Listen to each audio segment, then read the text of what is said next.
اهو ده الفانوس.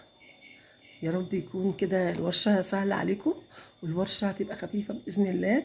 احنا نزلنا منها جزء وهننزل بقية الأجزاء إن شاء الله متتالية. اهو يا رب يكون كده الورشة جميلة. البرشة ديت من الخرز السداسي، هتعمل 270 جرام او 273 جرام. وبالخرز الضرس الجوز الهند او الشفاف او المط هيعمل، بصي، هيعمل 230 جرام. خلاص. اتمنى منكم كده دعوه حلوه بظهر الغيب، ويا رب تكون الورشه عجبتكم. ولو في اي اسئله او اي استفسارات انا تحت امركم طبعا في اي وقت. ابعتولي وانا معاكم في اي حاجه بعد ربنا.